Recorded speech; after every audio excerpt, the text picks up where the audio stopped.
ശബരിമലയ്ക്ക് പിന്നാലെ തിരുവിതാംകൂർ ദേവസ്വം ബോർഡിന് കീഴിലെ തിരുവല്ലം പരശുരാമ ക്ഷേത്രത്തിലും ക്രമക്കേട്. ദേവസ്വം ബോർഡിന്റെ ഓഡിറ്റിലാണ് 25 ലക്ഷത്തോളം രൂപയുടെ ക്രമക്കേട് കണ്ടെത്തിയത്. കാണിക്ക മുതൽ ഭക്തർ നൽകുന്ന സംഭാവനകളിൽ വരെ തട്ടിപ്പ് നടന്നതായി കണ്ടെത്തൽ. ഓഡിറ്റ് റിപ്പോർട്ടിന്റെ പകർപ്പ് ന്യൂസ് മലയാളത്തിന്.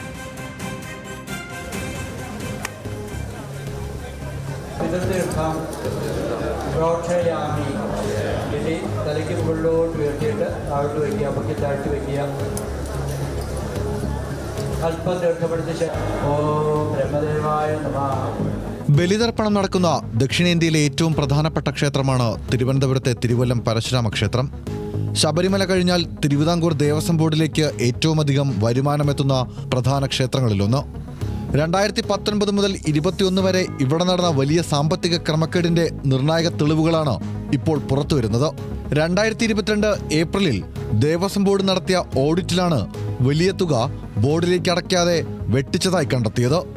ക്രമക്കേട് എണ്ണമിട്ട് നിരത്തിയ ഓഡിറ്റ് റിപ്പോർട്ടിന്റെ പകർപ്പ് ന്യൂസ് മലയാളത്തിന് ലഭിച്ചു.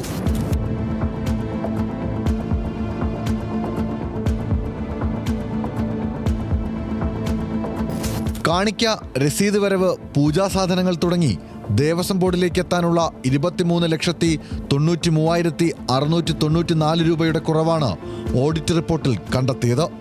ക്രമക്കേട് കണ്ടെത്തിയ സമയത്ത് ക്ഷേത്ര ചുമതലയിലുണ്ടായിരുന്ന 2 പ്രധാനപ്പെട്ട ഉദ്യോഗസ്ഥർ മാത്രം 20 ലക്ഷത്തിലധികം രൂപ ബോർഡിന് നൽകാനുണ്ടെന്നാണ് റിപ്പോർട്ട് വ്യക്തമാക്കുന്നത്.